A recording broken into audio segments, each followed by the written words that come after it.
Nobody can stop globalization. Nobody can stop trade. And I believe if trade stops, war starts. Trade is the way to to dissolve the war, not to cause the wars. I think globalization did a fantastic job in the past 30 years. Enriched a lot of countries, but of course, caused a lot of problems, right? Young people did not have opportunities. Small business have not opportunities. Developing countries were neglected. But it's only 30 years. It's a baby. It's a growth. You have to improve it. If you do not improve it, then you kill it. It's easy. Most of the time, to kill something is much easy.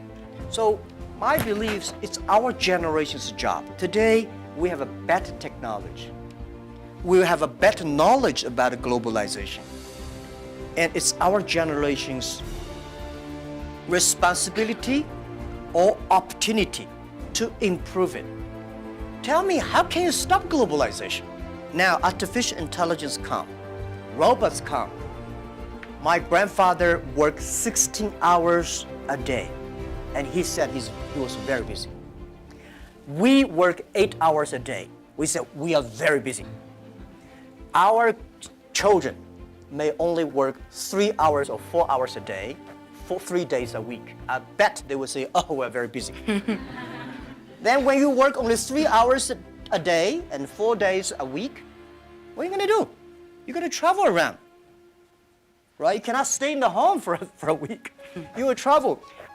30 years ago, normal life, you visit 20 to 30 cities whole your life.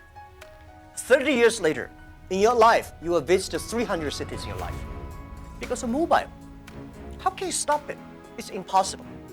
So thinking about that, the only thing is to improve it, to make it simple. Global trade should be simple, should be modernized, should giving inclusive, everybody have the opportunity.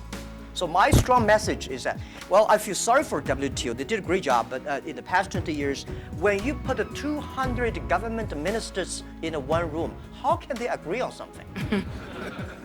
Right? Because I don't like your country. No matter how good suggestion you have, I say no. But business people, even if we put 200 business people in one room, we will surely agree on something. And this is what I believe. The next generation of globalization should be inclusive, should create opportunities for young people to get involved. The first globalization in human history was controlled by few kings and emperors. Last 30 years, globalization was controlled by 60,000 big companies. If you're not among the big companies, if you're not in the big powerful countries, you don't have a chance. The next 30 years, I bet we will have 6 million or 16 million or 60 million companies get involved in globalization. And I'm sure we will make it happen. Together with a lot of people, maybe with you. With a mobile phone, if people still using mobile phone 30 years later. With a mobile phone, you can global buy. You want to buy something from Kenya, you just click. You want to buy something from Norway, you click. Global buy, global sell. If you're a small thing, without internet, you can only sell in your village or small town. Today, you can sell across the world.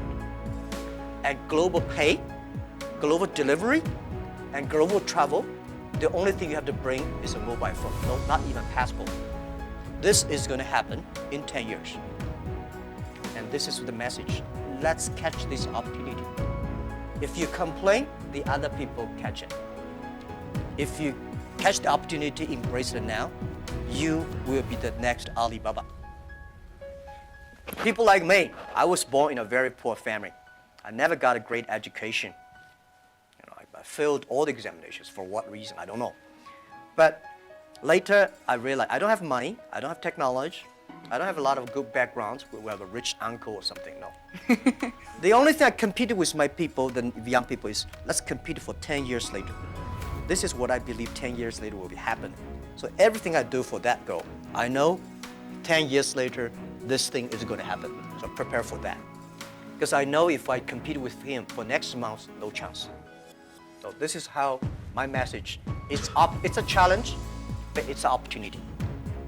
And it's the opportunity for people like us. This world, the most difficult thing is to convincing a successful people. We tell him, this is a great opportunity. He said, no, forget it, right? I've been doing this for 30 years.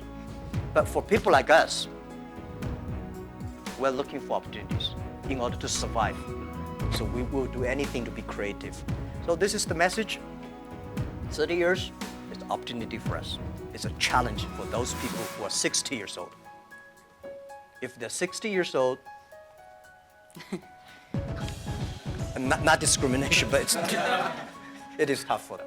The world is constantly evolving, and technology is reaching proportions that may frighten many people. With the rise of artificial intelligence, robotics, especially humanoid robots, cryptocurrencies, and more, it's not very useful to resist these changes. Instead, we should prepare to live with them, adapt, and most importantly, ensure the survival of both the human species and our environment. Let me know what you think. I'd be delighted to read your thoughts in the comments.